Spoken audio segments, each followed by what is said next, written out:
We know that we're a toss-up state, but we also know that we have a strong African American population across the state, and every one of us needs to vote. Black lives do matter in every election.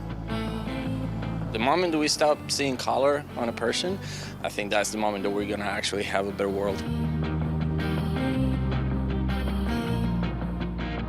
Hello and welcome to American Views, France 24's special coverage in the lead up to the 2020 U.S. presidential election. Now, rarely has the nation been so divided. So to take the pulse of the country, we're going to take you on a road trip to 6 key swing states that will be critical in determining who ends up in the White House. All in all, we'll be traveling about 10,000 kilometers around the country to find out how everyday Americans feel about this election. Our first stop is here in North Carolina.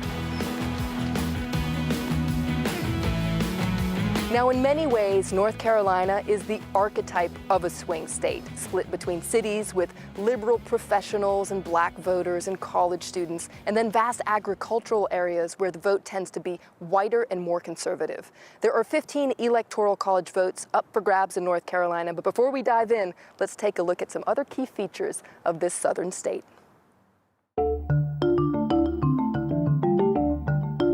With the Atlantic Ocean to the east and the Appalachian Mountains to the west, vast plains make up the rest of North Carolina. A former slave-owning state, North Carolina has a population of just over 10 million. The state has a high number of evangelical Christians. It's part of the Bible Belt. Traditionally, the state's economy has been built on agriculture, tobacco in particular. Today, North Carolina is also known for its tech sector, centered around the Research Triangle in the capital, Raleigh. Politically, the state has tended to vote Democrat, but since the Civil Rights Act was passed in 1964, it's leaned more Republican. North Carolina has 15 electoral college votes. Its student-packed cities are more moderate, while the countryside tends to be conservative. In 2020, it's the African American vote that could be decisive. Making up 22% of the state's population, it was high turnout among African Americans, which helped Barack Obama take the state, and their abstention, which brought victory to Donald Trump.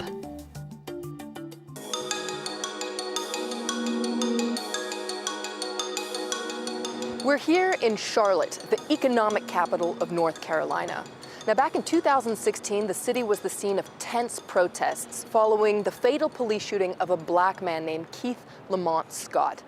The question of police violence, particularly against African Americans, has been a hot-button issue in the United States for years and prompted the creation of the Black Lives Matter movement.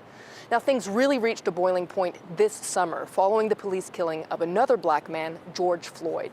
There were nationwide protests and calls for police reform. And here in Charlotte, artists came downtown and painted this massive tribute to Black Lives Matter. With the election just around the corner, voters say it's a crucial issue. Politicians, campaign workers, everybody has to know that, Black lives do matter in every election, everyday life. We just want to make sure that our lives are valued because we are people too, and we have helped build these great cities that, some of these shootings are going on, as well as having African American women and men on the police force. So everyone just wants to feel safe and included. It does say Black Lives Matter, but I think it's a movement for all minorities. Now you see young people, old people, kids, all kinds of races, all kinds of colors. If the moment that we stop seeing color on a person, I think that's the moment that we're going to actually have a better world. This summer, there were similar protests in Raleigh, the state capital. How have things changed over the past few months? This is a report by our correspondents Mathieu Mabin and Kitivan Gorgistani. These two young men are both 23 years old. They grew up together in Raleigh, North Carolina. In recent months, like many African Americans across the country, they've taken part in the mass protests against racial inequality and police brutality. They agreed to speak on camera if they could keep their masks on and change their names.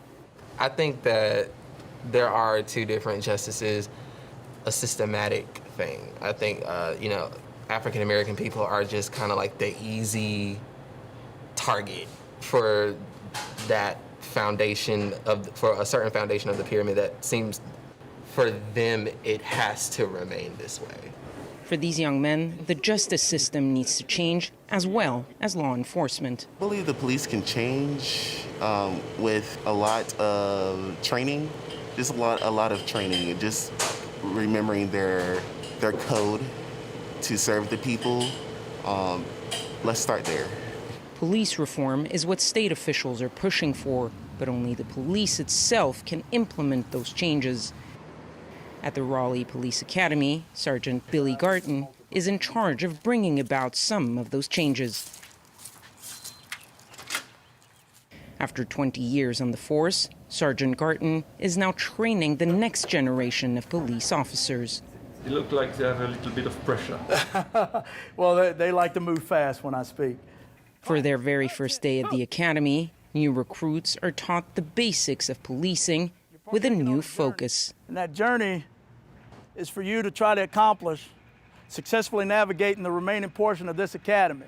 One of the main things you must possess to be effective in police work is compassion. Compassion is not an option, it's a must. Every human being you encounter deserves respect. You're going to practice giving that respect to each and every person, someone who lives on the street or the president. Compassion is the key. Did I make myself clear? Yes, sir. Class, fall out. This is the way! Quickly.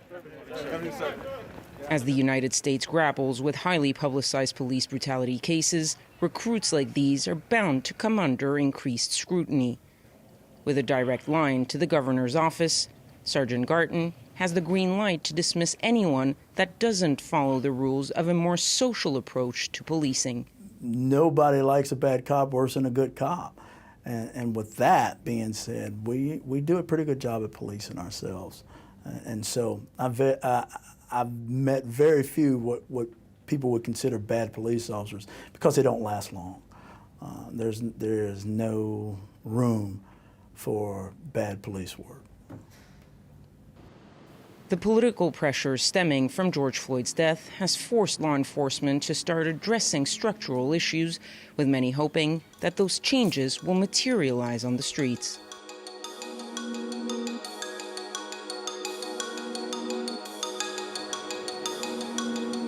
We're back here in Charlotte to find out how the city has tried to instigate change in the wake of allegations of police violence. And we're here with the mayor, Lyles. Now, thank you so much for being on the show today. You were elected in December 2017. You're the first African-American female mayor of Charlotte. And following the shooting of Keith Lamont Scott in 2016, you proposed a broad plan, a 7-point plan to reduce racial and class divisions in the city. Part of that plan was approved by the council.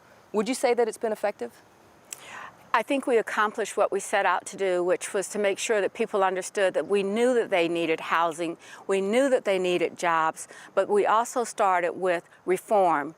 President Obama had a police report on 20th century policing, and we began to do that. Was it effective? At the time, yes, but change happens, and we have to be responsive to what's current, and I think that we need to do more now. And you, as mayor, are responsible of law and order in the city of Charlotte. What would you say your police force needs the most in the city? Right now, what we need is the trust of the community, that we're actually here to help and solve real crime and not be harassment or not be in a situation where we're discriminating against people, not making traffic stops that are unnecessary. We need to get the trust back. And the issue of police brutality, particularly against African Americans, is part of a broader issue of civil rights. And across the nation, there have been allegations of voter suppression, of gerrymandering, particularly against black voters. Would you say that that's the case here in North Carolina? I wouldn't say they're allegations. I think it's very much the case. When we talk about having a federal government or a president that says, put police at voting stations and polling locations, that's suppression. Gerrymandering so that people of color cannot impact elections, that's really voter suppression. So it's happening. And it's something we need to write. We need to write it very quickly. Otherwise, we're going to be so divided in this country that I'm not so sure we can ever guarantee that we wouldn't have the violence that we've been seeing periodically. It may even be worse. And do you think that black voters are motivated and ready to get out and vote in this election, particularly during this historic time? I know they are. I know that because on day one voting, we had 50% more than we had in 16 or 12. And so we are seeing the voters to come out. I think that the president has really caused people to say, can I do this for another 4 years? And they're coming out to support Joe Biden and Kamala Harris. I think having a black woman as the vice president nominee in the Democratic Party has been of great assist to the idea that people will come out and vote, especially black women. Who wouldn't want their daughter to see a woman of achievement, a woman of color that's achieving this great opportunity? And when push comes to shove, do you think that who wins North Carolina, will that come down to black voters? It will absolutely be about the turnout of black voters. I think that I've been encouraging people to get out and vote very, very early. We know that we're a toss-up state. We know that it'll make a difference in the Electoral College, but we also know that we have a strong African American population across the state, and every one of us needs to vote. Thank you so much for being with us today, Mayor. Thank you for having me.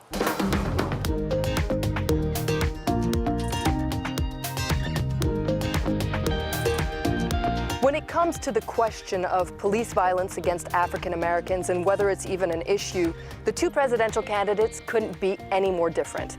While Republican Donald Trump is in favor of a law and order approach, his rival, Democrat Joe Biden, says he's open to reform.